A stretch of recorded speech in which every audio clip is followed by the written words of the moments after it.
नमस्कार दोस्तों, मैं राजन ठाकुर आज आप लोग के साथ एक महत्वपूर्ण मुद्दे पे बात करने के लिए आया हूँ। ऐसा क्या हुआ कि हमारा बिहार जो है इतना पिछड़ गया? आपको शायद जानकारी हो या ना हो, लेकिन आज़ादी के वक्त बिहार जो है भारत का औद्योगिक केंद्र हुआ करता था।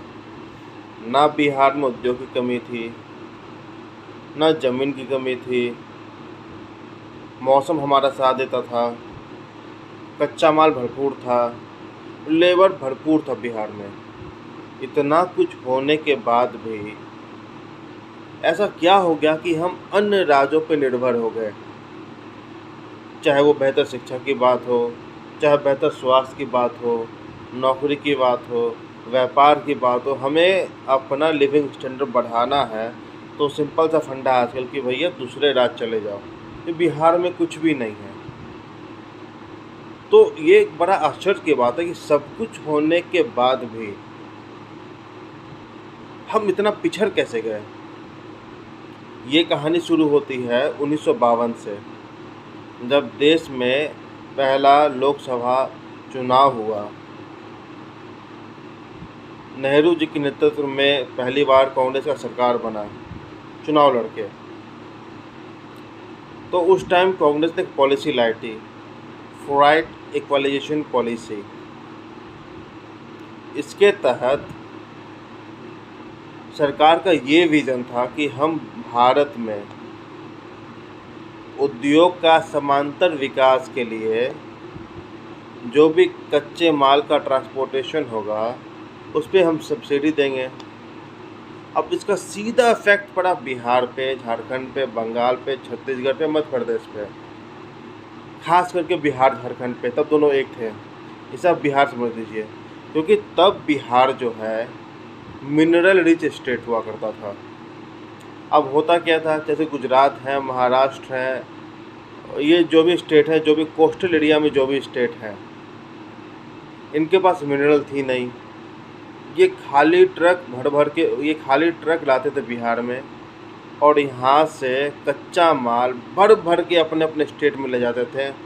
तो उद्योग तो गुजरात में सेट हो गया, उद्योग तो आंध्र प्रदेश में सेट हो गया, उद्योग तो महाराष्ट्र में सेट हो गया, उद्योग तो केरला में सेट हो गया, उद्योग तो तमिलनाडु में सेट हो गया। लेबर बिहार के थे, कच्चा माल बिहार का था, लेकिन मैन्युफैक्चरिंग अदर स्टेट में शिफ्ट हो गए। नतीजा क्या हुआ कि बिहार जो है, बंगाल जो है, ये जो भी स्टेट थे, ये बन गए लेबर प्रोड्यूसिंग स्टेट। सब कुछ हमारा, लेबर हमारा, कच्चा माल हमारा, सब कुछ हमारा, लेकिन मुनाफा कौन कमा रहा है? दूसरे स्टेट वाले। तो एक हिसाब से ये हो गई स्लेवरी सिस्टम हो गई यहाँ पे। बिहार के लोगों को बस स्लेव की तरह ट्रीट किए जाने लगा, क्योंकि यहाँ बस काम था खाली ट्रकें लाओ, माल भर के ले जाओ, और जो मुनाफा है वो अलग स्टेट कमा रहे हैं। बिहार में कुछ भी नहीं रहा। तो बिहार की इकोनॉमी जो है धीरे धीरे धीरे धीरे डाउन होना शुरू हो गया। क्यों? क्योंकि कच्चा माल का कीमत और कच्चे माल से जो हम सामान बनाते हैं, जो पक्का माल की कीमत, बहुत फ़र्क होता है। आप कच्चा माल में मार्जिन कम होता है, पक्का माल में मार्जिन बहुत ज़्यादा होता है। तो कच्चा माल यहाँ से ले गए, वहाँ पक्का माल बनाया, वहाँ उन्होंने अपना बेतहाशा मुनाफा कमाया। लेकिन हमारे राज्य के लोग, हमारा मिनरल, हमारा लेबर होने के बाद भी यहाँ पे बहुत बहुत कम मुनाफा होना शुरू हो गया। नतीजन क्या हुआ? ना हम टैक्स पे कर सकते थे, ना हमारा लिविंग स्टैंडर्ड कैसा हो गया कि भैया उद्योग में जाना है, बोरा कंधे पर डालना है, ट्रकों में डाल देना है। ये हमारा दिनचर्या होता गया। धीरे धीरे धीरे धीरे धीरे लोग इसमें अडॉप्ट होते चले गए, इसमें रूझते चले गए, और इन्होंने उस पेशे को अडॉप्ट कर लिया कि हमारा काम ही हो गया है बोरा कंधे पर उठाना है और फिर जाकर पहुंचा देना है। तो यहाँ से बिहार की कंगाली की स्थिति शुरू हो गई। ये पॉलिसी 1952 में शुरू हुई और 1993 तक चलती रही। तब तक बिहार पूरी तरीके से कंगाल हो गया। अच्छा, अब रीजन 2 पे आते हैं। ये तो एक रीजन था ही। रीजन 2 क्या है? जब पूरा भारत 1975 के बाद, जब पूरा भारत के बाकी स्टेट विकास की राजनीति करने के लिए दौड़ पड़े थे। हर कोई औद्योगिक क्रांति ला रहा था, रेवोल्यूशन ला रहा था, प्रोडक्शन बढ़ा रहा था, मैन्युफैक्चरिंग प्लांट लगा रहा था, सरकार समर्थन कर रही थी। तो बिहार में जात पात का शुरुआत हो गया। पहले हमारे माननीय कर्पूरी ठाकुर जी आ गए। कर्पूरी ठाकुर जी ने चलो ठीक है, वंचितों को, गरीब को, दबे कुचलों को एक आवाज़ बन के उठे, उनके लिए आवाज़ उठाया। सदन में, विधानसभा में, सांसद में, हर जगह उन्होंने आवाज़ उठाया। सत्ता में भी आ गए, मुख्यमंत्री भी बने, लेकिन हमें क्या मिला? सिर्फ जात पात। और वो जात पात की शुरुआत थी। अब कुछ नेताओं को लगा कि भैया ये तो बड़ा अच्छा सिस्टम है कि एक वर्ग के लिए आवाज़ उठाओ और सत्ता पालो। इसके बाद हमारे आते हैं माननीय लालू प्रसाद यादव जी। 1985 का वो दौर मुझे याद है, क्योंकि मैंने सुना है। उस समय गुजरात में लगातार उद्योग लग रहे थे, महाराष्ट्र में उद्योग लग रहे थे हर घर से। जैसे मेरे नाना जी दादी ने सुनाते कि हर घर में नौकरियां थी, हर घर से 1-2 नौकरियां फैक्ट्री में लग जाती थी। किसी भी घर में आपको रोजगार मिलते नहीं थे। बिहार में क्या हो रहा था? कोई लाल झंडा उठा रहा है, कोई हरा झंडा उठा रहा है, कोई यादव के लिए लड़ रहा है, कोई कुर्मी के लिए लड़ रहा है, कोई पासवान के लिए लड़ रहा है। हर लोग जात पात के हिसाब से अपना टट्टू सीधा करने में लग गए। और रिजल्ट क्या हुआ? लालू जी आए, वंचितों की आवाज़ बने। वंचितों की आवाज़ बनते बनते 9,000 की संपत्ति बना लिए। उसके बाद रामविलास चाचा जी आ गए, उन्होंने भी वंचितों की आवाज़ उठाई। वंचित बेचारे वहीं के वहीं रह गए। और इनका जो लोक जनशक्ति पार्टी उन्होंने बनाया, वो एक पारिवारिक पार्टी बना के रह गए। चाचा को, भतीजा को, भाई को, बेटे को, बीवी को, सबको इन्होंने सांसद, विधायक, मंत्री बना दिया। और हो गया भैया, वंचितों का विकास हो गया। कुल मिला के बात ये है कि बिहार जो पिछड़ा है, भारत सरकार की नीति से ज़्यादा यहाँ का मानसिकता हमें पीछे लेके चला गया। हमारा आज मानसिकता क्या है? हमारा मानसिकता आज भी वही है जो पहले था। कुछ नहीं कर रहे हो, पंजाब चले जाओ, कलकत्ता चले जाओ, दिल्ली चले जाओ, मुंबई चले जाओ, बोरा उठाओ, ठेला लगाओ, नौकरी करो, कुछ पैसे कमाओ। इतने पैसे कमाओ जिसमें हम लोग बेबी बच्चे खाना खा लें और रात एक पौवा मार कर आराम से सो जाए। बस सिंपल ज़िंदगी। और इसको लोग कहते हैं बिहार में कि स्टैंडर्ड लाइफ है। मतलब बहुत बढ़िया ज़िंदगी है ये, कि मैं रात को दारू पी रहा हूँ, खैनी खा रहा हूँ, सिगरेट पी रहा हूँ, बीवी को मैं चिकन खिला रहा हूँ, बच्चों को चिकन खिला रहा हूँ।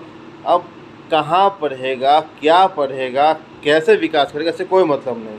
क्योंकि ये जब बच्चे हो गए ना, तो ये सोचते हैं कि जितने ज़्यादा बच्चे होंगे उतना ज़्यादा कहते हैं मोर चिल्ड्रेन मोर अर्निंग हैंड। जितने ज़्यादा बच्चे उतना ज़्यादा कमाने का हाथ। ये हमारे मानसिकता में जाके भर गया कुछ लोगों के। फलस्वरूप क्या हुआ?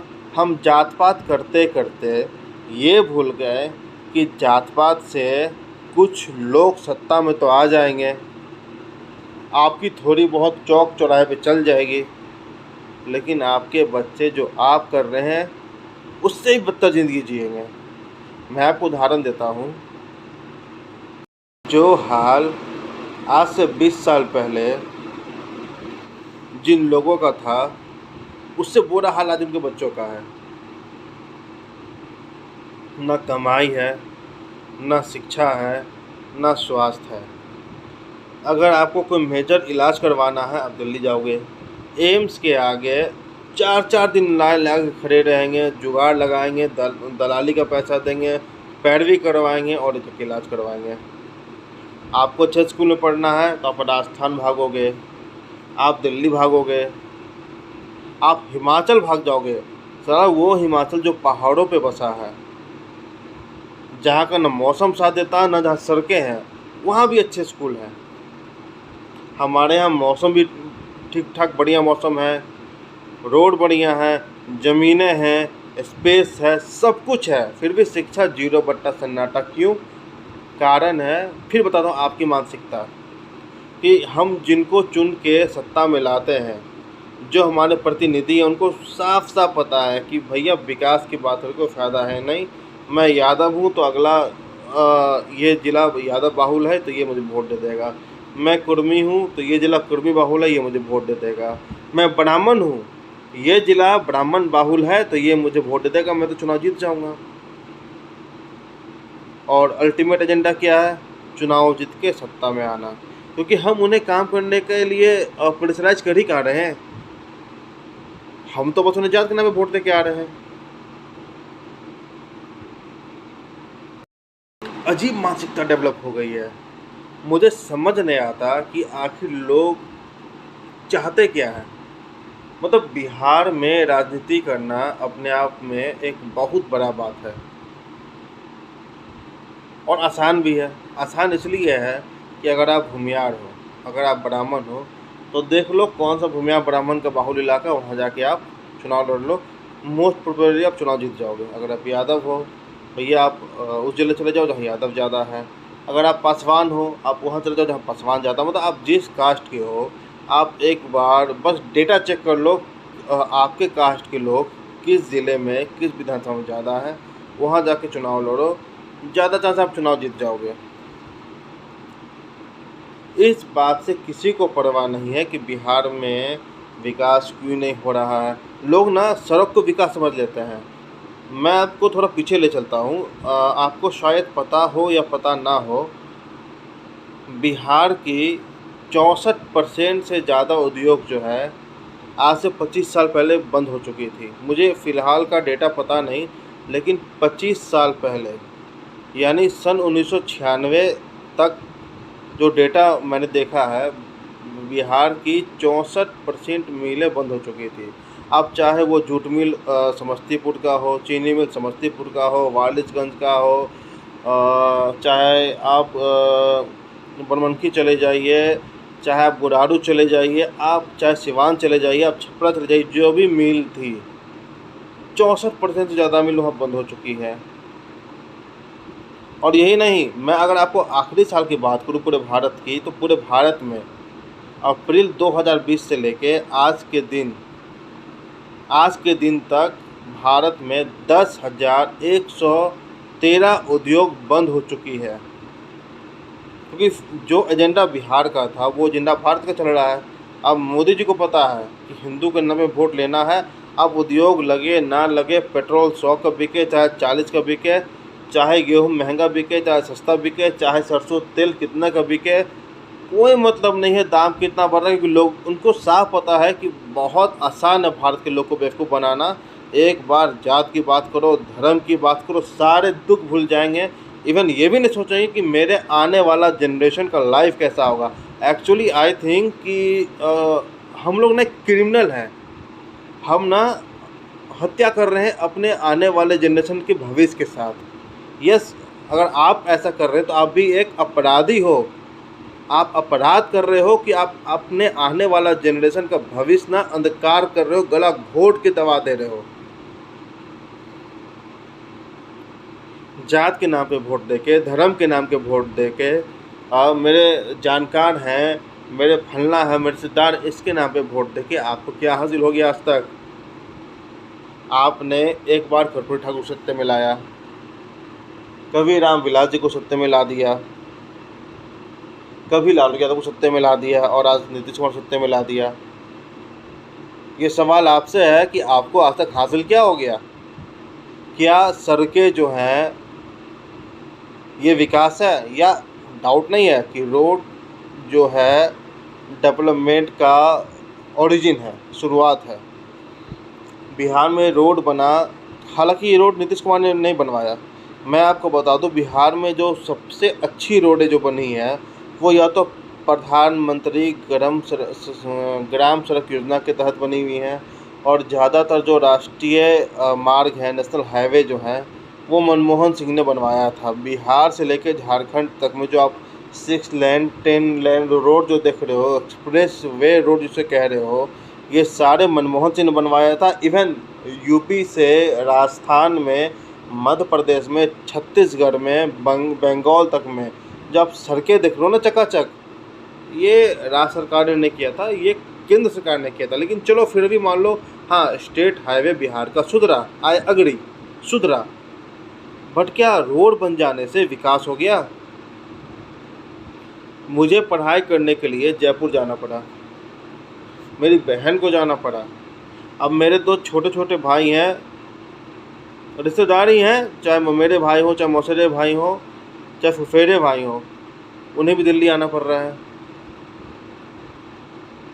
अब सवाल है कि हम दिल्ली में पढ़े, दिल्ली में नौकरी किए, राजस्थान में पढ़े, राजस्थान में नौकरी किए, जहाँ पढ़े वहीं नौकरी किए, जन्म बस बिहार में लिए। मेरे दिल्ली में नौकरी करने से, या मेरे जैसे तमाम युवा जो दिल्ली आकर नौकरी कर रहे हैं, उससे बिहार का क्या विकास हो जाएगा? मुश्किल से अगर एवरेज माना जाए, मेरे जैसे युवा एवरेज माना जाए, तो 35-40 हज़ार महीने कमा लेता है। दिल्ली में रहेगा तो कितने पैसे बचा लेगा? कितने पैसे घर भेज पाएगा? 1,000, 2,000, 3,000, मुश्किल से 4-5 हज़ार रुपये।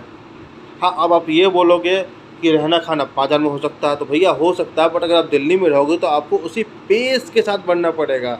सपोज दिल्ली में अगर मैं देखूँ तो आप हर कोई स्मार्ट वॉच पहन रहा है, नाइक के शूज़ पहनेगा, रेड चिफ के शूज़ पहनेगा, महंगी टी शर्ट पहनेगा, महंगी जीन्स पहनेगा। ऑफिस जाओगे तो आपको ब्रांडेड शर्ट चाहिए, ब्रांडेड पैंट चाहिए, और आपको हर महीने, क्योंकि आप बिल्कुल नीचे गिर के रह नहीं सकते हो ना, आपको मैं कहता हूँ ना पेस के साथ चलना पड़ेगा। तो आपने जो कमाया वो तो यहीं खर्च कर दिया, आप घर क्या भेजे?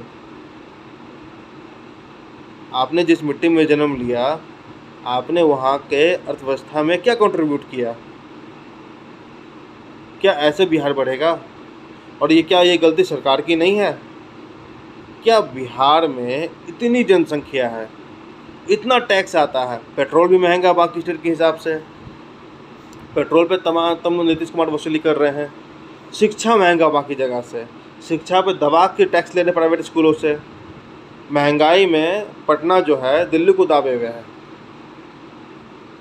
कमाई का जरिया कम नहीं है बिहार के पास, फिर भी ना कोई ढंग का स्कूल है, ना कोई ढंग का कॉलेज है। मैं आपको बता दूं कि बेंगलोर जाओगे या जयपुर जाओगे ना, तो बेंगलोर में, सिर्फ बेंगलोर सिटी में मैं बता रहा हूँ, सिर्फ बेंगलोर में आपको क्या लगता है कितने कॉलेज होंगे? आप गेस करोगे? 10, 20, 50, 100? बेंगलोर में 1050 कॉलेज के आसपास हैं। भारत में सबसे ज़्यादा कॉलेज जो है वो बेंगलोर में है। और बेंगलोर क्या था? एक जंगल का इलाका। राजधानी बनने से पहले जो है बेंगलोर एक जंगल ही जंगल था। सेकेंड, आप जयपुर में आ जाओ, बेंगलोर के बाद सबसे ज़्यादा कॉलेज जो है वो जयपुर में है। जयपुर में ना पीने के पानी की दिक्कत है, हर जगह आपको मिट्टी नहीं मिलेगी, हर जगह पेड़ नहीं हो सकते हैं। वहाँ की जो मिट्टी है वो थोड़ा सैंडी सॉइल टाइप की है, मतलब थोड़ा बालू और थोड़ा मिट्टी मिक्स है वहाँ पे। जितना खेती अपने यहाँ हो जाता है उसका 25% खेती सिर्फ जयपुर के अंदर होता है। आपको नहाने के लिए सुबह पानी भरना पड़ेगा, आप दोपहर में नहा नहीं सकते, सुबह आपने पानी नहीं भरा तो। इस तमाम दिक्कत के बाद जयपुर इतना विकास कर गया। जनसंख्या भी हमसे बहुत कम है, जनसंख्या कम है तो टैक्स भी कम आ रहे होंगे, सरकार के पास पैसा कम आ रहा होगा, फिर भी वो राज्य विकास कर गया, लेकिन हम बिहार विकास नहीं कर पाए। मैं फिर बता रहा हूँ, उसके पीछे वही कारण है। आप जब तक आप जात पात की राजनीति से बाहर नहीं आओगे, अपने प्रतिनिधि से सवाल नहीं करोगे, जात के नाम की जगह काम के नाम पर जब तक वोट करना शुरू नहीं करोगे, आप भी दिल्ली में बोरा उठाते हो, तब तक आपके बेटे भी उठाएंगे, आपके पोते भी उठाएंगे, और आने वाली आपके 7 पीढ़ियाँ वही बोरे उठाएगी जहां आप उठाते हो। और अगर आप अपने बच्चों को यही भविष्य देना चाहते हो तो बिल्कुल सही ट्रैक पे हो, फिर तो आप बिल्कुल भी गलत नहीं हो। और आप एक मर्डर हो, एक अपराधी। मैं फिर से बोल रहा हूँ, गुस्सा आता है जब बाहर जाता हूँ तो, शर्म आता है कि मुझे नौकरी के लिए डर भटकनी पड़ती है। 35-40 हज़ार की नौकरी के लिए यस बॉस, नो बॉस, जी बॉस, फलना बॉस, ठिकाना बॉस, जी हुजूरी करनी पड़ती है। जिस स्टेट के पास पोटेंशियल थी सबसे ज़्यादा विकास करने की, आज वो स्टेट सबसे पिछड़ा हुआ है। अच्छा, अगर आप नया उद्योग लेके बिहार में आओगे भी ना, तो नीतीश बाबू ने साफ ना कह रखा था, नहीं नया उद्योग नहीं लगाना है, नया उद्योग लगा लोगे तो बिहार प्रगति कर जाएगा, बच्चे पढ़ लिख लेंगे, फिर हमें जात के नाम पे वोट कैसे देगा।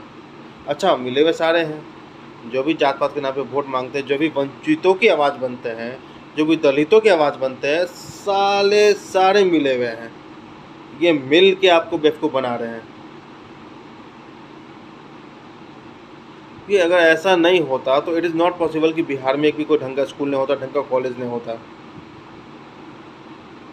जानबूझ के नीतीश सरकार ने जानबूझ के, जो अभी जदयू भाजपा की सरकार है, उन्होंने जानबूझ के टैक्सेस बढ़ा दिए हैं। अगर आप कोई नया उद्योग बिहार में सेटअप करना चाहोगे, तो बाहरी कंपनी एक्सेप्ट करना चाहेगी, तो उसके लिए टैक्सेस अदर स्टेट के मुकाबले 3 गुना है, 300% है। अब लालू जी जब शासन कर रहे थे तो टैक्सेस छोड़िए, ऐसा जंगल राज था, ऐसा जंगल राज। अब कुछ लोग बोलेंगे कि भैया तुम गठबंधन के होकर आरजेडी के पीछे पड़े हो। मैं आरजेडी के पीछे नहीं पड़ा हूँ और ना मुझे लालू जी को दिक्कत है, बट सच्चाई तो सच्चाई है ना। अब सच्चाई है कि उन्होंने हमारी ज़िंदगी ख़राब की है। लालू जी जो है बिहार के डेवलपमेंट के सबसे बड़े मर्डरर हैं। ऐसा गुंडा राज फैलाया, ऐसा जंगल राज फैलाया, ऐसा असुरक्षा का भावना फैला दिया कि बाहर के लोगों को तो छोड़ो, अरे हम बिहार के लोग ही बिहार में उद्योग नहीं लगा सकते। डर लगता था कब को रंगदारी मांग ले, नहीं दोगे तो गोली मार देगा, गोली ना मारे तो आपके उद्योग में आगे फैक्ट्री में आग लगा देगा। खून खराबा, किडनैपिंग, रेप, मर्डर, बस यही पूरे बिहार में चल रहा था। तो आपका और अच्छा, दूसरी बात भाजपा आ गई। हिंदी प्रदेश है बिहार, तो भाजपा को पता है हिंदी प्रदेश है, लेबर प्रोड्यूसिंग स्टेट है, बेवकूफ़ बना बड़ा आसान है, दंगा करवा देते हैं आराम से। आप दंगा, मर्डर, रेप, वसूली, रंगदारी, इन सब का मिक्सचर बना 1990 के आसपास बिहार। अब इसका फलस्वरूप क्या हुआ, रिजल्ट क्या आया इसका? रिजल्ट ये आया कि बाहरी कंपनियां बिहार में आने से डरने लगी और उन्होंने बिहार को साफ टाटा बाय बाय कह दिया कि हम यहाँ पर उद्योग नहीं लगाएंगे। उद्योग नहीं लगाने के कारण क्या हुआ कि जॉब के लिए मुझे आपको भटकना पड़ता है। माँ बाप हमें जन्म देते हैं, पाल पोस के बड़ा करते हैं, पढ़ाते लिखाते हैं, और साला ये कंडीशन आ जाता है कि अगर आपके बाप माँ बिहार में अगर बीमार भी है ना, आप अकाउंट में पैसे डाल दोगे, लेकिन आप फिज़िकली नहीं जा सकते। जाओगे 1-2 दिन के लिए, आप सेवा नहीं कर सकते। भाई साहब, ऐसा नौकरी करके या ऐसा ज़िंदगी जी के क्या फ़ायदा कि जिस माँ ने, जिस बाप ने बचपन से इतना लाड़ दुलार से आपको पढ़ाया लिखाया पाला, आप उसकी एक सेवा नहीं कर सकते हो। कारण अगर मैं बिहार गया तो नौकरी चली जाएगी, फिर खाऊंगा क्या? तो बिहार में नौकरी तो लगनी नहीं है, नौकरी है ही नहीं, उद्योग है ही नहीं। अच्छा, आप एक चीज़ है बिहार के अंदर, आप सेल्स में काम कर सकते हो। सेल्स एक ऐसा प्रोसेस है जो बिहार में काफ़ी है, लेकिन जो क्रीम लेयर है बिहार का, इसमें भी चक्कर है। जो बिहार के क्रीम लेयर है, जो कमाओ वाला आदमी है, वो तो साला दिल्ली मुंबई पंजाब जाकर शिफ्ट हो रखा है। तो आप बेचोगे किसको? अगर आपको इंश्योरेंस बेचनी है, आपको क्रेडिट कार्ड ही बेचनी है, आपको इन्वर्टर बेचनी है, आपको टीवी बेचनी है, आपको मोबाइल बेचनी है, आपको एसी बेचनी है, किसको बेचोगे? बिहार में तो फ़िलहाल वही लोग रह रहे हैं, मुश्किल से 2-3-4% लोग होंगे जो कमाऊ होंगे, जो एक अच्छी ज़िंदगी जीते हैं। बाकी 90% का तो वही हाल है। किसको बेचोगे? तो वो भी आपकी नौकरी सेफ नहीं है। लालू जी के जंगल राज के बाद आगे नीतीश जी का राज, कुछ सुरक्षा बढ़ाया, लोगों का विश्वास बढ़ा बिहार के प्रति। लोग बिहार में इन्वेस्ट करना चाह रहे थे, लेकिन इन्होंने कहा ना, टैक्सेस जितने बढ़ा दिए आप बिहार में इन्वेस्ट नहीं कर सकते हो।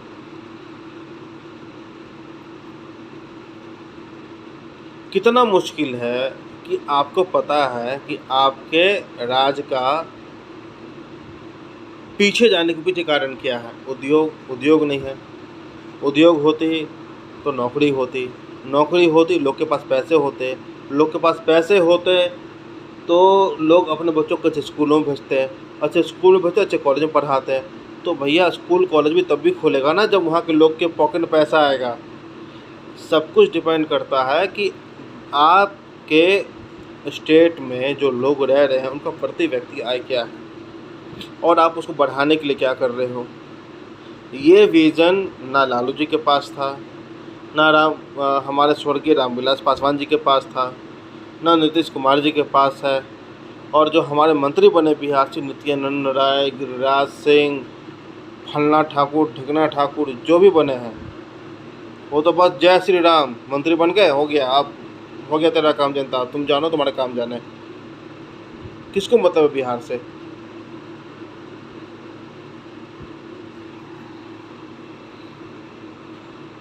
इसके बाद उद्योग तो नहीं है तो नहीं ही है, और इसके बाद एक हमारा मानसिकता भी है। बिहार को पीछे ले जाने के पीछे अगर भारत सरकार के बाद, बिहार सरकार के बाद, एक हम भी उसके बहुत बड़े कारण हैं।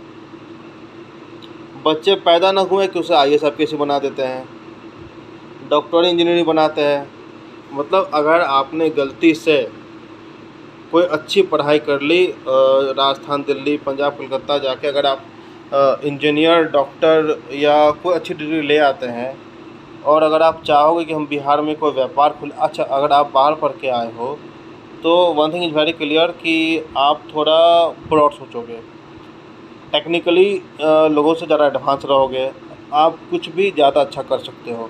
क्योंकि आप दिल्ली से आ रहे हो, आप मुंबई से आ रहे हो, तो आपको लोगों से डील करने का तरीका, जो कन्विंस करने का तरीका है, आप में कुछ बेहतर होगा। हाँ, अब कुछ लोगों के पास नेचुरल कन्विंसिंग पावर होता है, जो चाहे बिहार में रहे चाहे नागालैंड में रहे, उनके पास होता है, बट परसेंटेज कम होता है। हम हमेशा मेजॉरिटी को लेकर चलते हैं। तो अगर आपने गलती से बिहार के आप बाहर जाकर पढ़ाई कर लिए, अच्छा डिग्री ले आए, और आप सोचो कि चलो हम बिहार में कुछ ऐसा काम करते हैं जिससे रोज़गार बढ़े, सबसे पहले आपके पड़ोसियों को टांग खींच देंगे। समाज जो है वही आपको टांग खींचेगा कि अच्छा इंजीनियरिंग करके आप तुम दुकान खोलोगे, अरे डॉक्टर होके ये मॉल खोलेगा। अरे भैया, आदमी पढ़ता है ज्ञान लेने के लिए कि नौकरी करने के लिए। किस किताब में लिखा है। अच्छा, जो गुरुकुल हुआ करता था, जो प्रभु राम के टाइम में जो गुरुकुल हुआ करता था, वहाँ पर, या पहले का जो हमारा ट्रेडिशनल स्कूल जो हुआ करता था बहुत पहले का, तो वहाँ से जो लोग पढ़ते थे वो नौकरी करने के लिए पढ़ते थे क्या? वहीं से पढ़कर कोई व्यापारी बनता था, कोई नौकर बनता था, कोई राजा बनता था, कोई पंडित बनता था। आपके गुण पे डिपेंड करता था कि आप क्या बनते हो। अब ऐसा तो ज़रूरी था नहीं कि प्रभु राम अयोध्या के थे तो वो अयोध्या में शिक्षा प्राप्त करेंगे, वो तो वनवास चले गए शिक्षा प्राप्त करने के लिए। मतलब जो भी राजा महाराजा हुआ करते थे, शिक्षा ग्रहण करने के लिए अलग अलग स्थानों पर जाया करते थे। राजा महाराजा क्या, कोई आम बच्चा भी जाया करता था तब के ज़माने में। तब सारे सुखी थे। क्यों? उनका पैसन ही उनका काम था। वो वही काम करते थे जिनमें उनका पैसन हो। मुझे अगर लड़ने में ज़्यादा विश्वास है, राजनीति करने में विश्वास है, तो मैं क्षत्रिय वाला काम चुनता था। मुझे अगर पूजा पाठ करने में विश्वास है तो मैं पंडित बनता था। शिक्षा जो है आपका पर्सनालिटी डेवलपमेंट के लिए होता है, आपका दिमाग खोलने के लिए होता है, नौकरी करने के लिए कभी नहीं होता। और बिहार में लोगों की मानसिकता बन चुकी है कि ये पढ़ा है तो ये नौकरी ही करेगा, मतलब ये नौकर पैदा लिया था और ये नौकर ही मरेगा। गुजरात में जब बच्चे पैदा होते हैं ना, तो उसे आशीर्वाद मिलता है कि मोटा कमाएगा। गुजराती बोलते हैं कि मोटा कमाएगा, मोटा कमाएगा मतलब ज़्यादा पैसा कमाएगा। और बिहार में बच्चे पैदा लेंगे तो क्या बोलेगा, तो डॉक्टर बनेगा, इंजीनियर बनेगा। अब साला बच्चा का मन हो या ना मन हो, उसे ज़बरदस्ती ये बना के रहेंगे। अच्छा, मान लो वो डॉक्टर बन भी गया, क्या फ़ायदा होगा उससे? उसका पैशन था नहीं, प्रेशराइज करके मन को उसको डॉक्टर, इंजीनियर, साइंटिस्ट बना दिया, तो उसका आउटपुट कैसा होगा? अगर मुझे आप ज़बरदस्ती नासा वाले रॉकेट पे भेज दोगे जो मंगल ग्रह पे जाती है, मुझे मंगल पे जाने का मन नहीं है, लेकिन डरा धमका कर बैठा दोगे, तो साला दो में से एक ही चीज़ होगा। मैं मंगल चला भी गया, वहाँ से आ भी जाऊँगा, तो कुछ खास जानकारी लेके नहीं आ पाऊँगा, क्योंकि प्रेशराइज करके भेजा गया है, या मैं रास्ते में हार्ट अटैक करके मर जाऊँगा। लेकिन वो काम जो है परफेक्शन रूप से मुझसे नहीं हो पाएगा। इतनी सी बात जो है हमारे समाज के लोगों को समझ नहीं आती है। बच्चे पैदा लेते हैं, उसे IAS ऑफिस बना देते हैं। होता क्या है कि जब बच्चा 10-12 पास किया, ग्रेजुएशन पास किया, तो उसे बोलेंगे जाओ भैया तुम सिविल सर्विस की तैयारी करो। अच्छा, आजकल बिहार का ये हाल हो रखा है, इससे एक बेनिफिट है बच्चों का, जो पढ़ने वाले बच्चे हैं नहीं, जो मौज मस्ती वाले बच्चे हैं, माँ बाप को बेवकूफ़ बना के बड़ा आराम से कि पापा हमरा ना कलेक्टर बने के छै, हमें जब दिल्ली आ वही ना फराटा मार के पढ़ाई करब, तोरा लाल बत्ती ला के दिखा देबो। अब बाप ने बेटा को, अच्छा इनकम कम है, कोई किसानी कर रहा है, कोई दुकान चला रहा है, इनकम कम है बिहार में लोगों की, आपको पता है। किसी तरह बाल बच्चे को बाहर भेज दिए। अच्छा, बच्चा को तो IPS बनना नहीं था, कि फैमिली प्रेशर था, समाज का प्रेशर था, वो ज़बरदस्ती दिल्ली आ गया कि चलो बाप का भी इज्जत रख लिए, अपना काम भी हो गया। दिल्ली क्या करेगा वो? देखोगे बाजीराव के बाहर ये मुंह में सिगरेट जला के धुआं उड़ाते हुए, रात में बियर आ रहा है, दारू आ रहा है। अच्छा, कोई लड़की बुला रहे नाचने के लिए, साला UPSC की तैयारी क्या करेगा? वो तो मंत्री जी पहले ही बन जाते भैया, इतना मौज मस्ती करते हैं।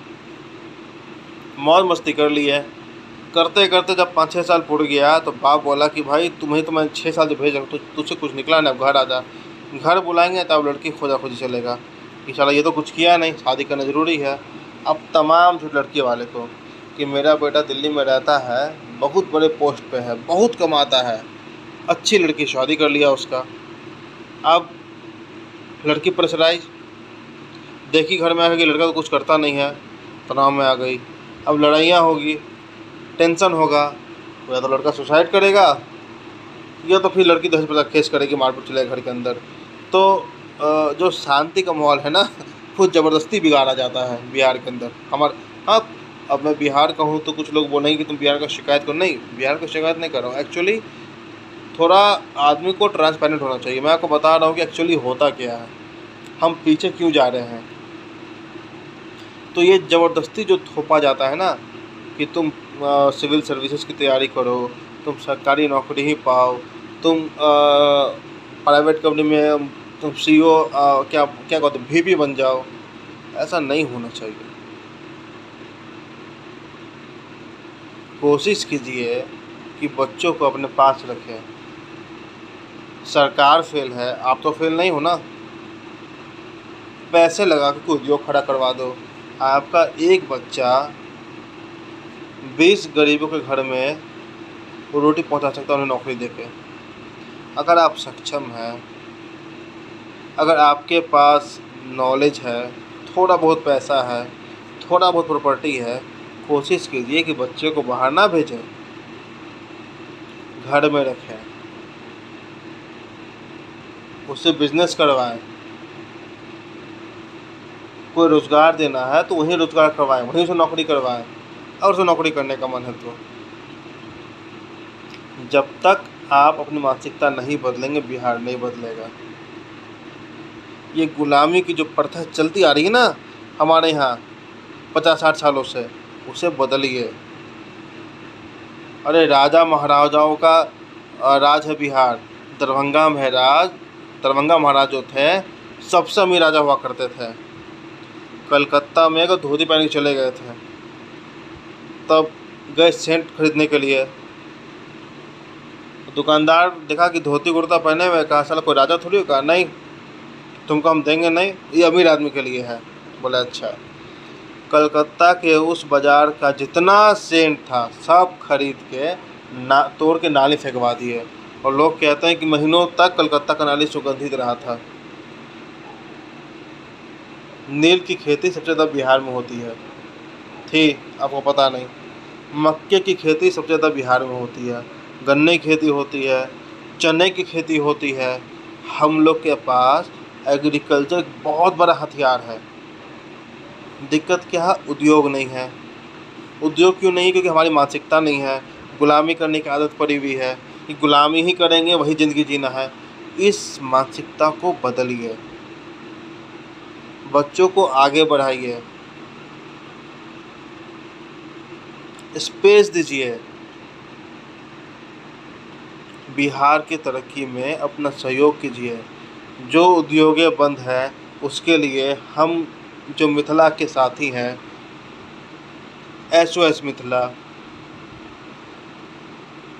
हमने निर्णय लिया है कि हम सारे उद्योग खुलवाने के लिए एक क्रांति करेंगे, एक आंदोलन करेंगे, सारी उद्योगें खुलवाएंगे।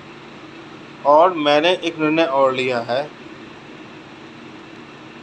कुछ लोग जो नए रोज़गार, जो स्टार्टअप के लिए सोच रहे हैं लेकिन कंफ्यूज है, उनको डिजिटली और फिज़िकली दोनों तरीके से मैं और दिल्ली के मेरे कुछ साथी जो SOS मिथिला के, उन्हें प्रशिक्षण देंगे। हर संभव मदद, चाहे आपको लोन लेने में समस्या हो, चाहे आपको प्रोजेक्ट बनाने में समस्या हो, चाहे आप कंफ्यूज हो रहे हो, कहीं फंस रहे हो, आपको लाइसेंस देने में दिक्कत आ रहा है, जो भी समस्या है उसके लिए हम जल्द एक हेल्पलाइन नंबर जारी करेंगे। आप उस पर कॉल करेंगे, हम लोग आपकी पूरी सहायता करेंगे। हमारा संकल्प है कि बिहार को आने वाले 4 से 5 सालों में बदल के रख देंगे। और मैंने तो संकल्प लिया है कि मैं अपना क्षेत्र विभूतिपुर को परिवर्तित कर दूंगा। कम से कम 4 से 5 उद्योग आने वाले 5 से 6 सालों में लगाने की कोशिश करूंगा। दिल्ली में कई कंपनियों से बातें भी कर रहा हूं, ताकि मैं चाहता हूं कि जो मेरे गांव के लोग हैं, जो मेरे विधानसभा के लोग हैं, जो मेरे ज़िला के लोग हैं, उनको अधिक से अधिक नौकरी मिले। पंजाब, कलकत्ता और दिल्ली जाकर गाली सुनने की ज़रूरत ना पड़े। माँ बाप के पास उनके बच्चे रहें, उनकी बहू रहें, उनके पोते पोती रहें, नाती नातिन रहें, सेवा करें। बुढ़ापा अकेले नहीं बीते आपका। इसके लिए हम सब संकल्पित हैं, आपके साथ, आपके कदम कदम मिला के चलने के लिए तैयार हैं। आपका साथ चाहिए। हम SOS मिथिला के साथी पर आप अपना विश्वास जगाएं, और हम आपको यकीन दिलाते हैं कि आपको हम एक बदला हुआ बिहार जरूर ला के देंगे। जय हिंद, वंदे मातरम, भारत माता की जय।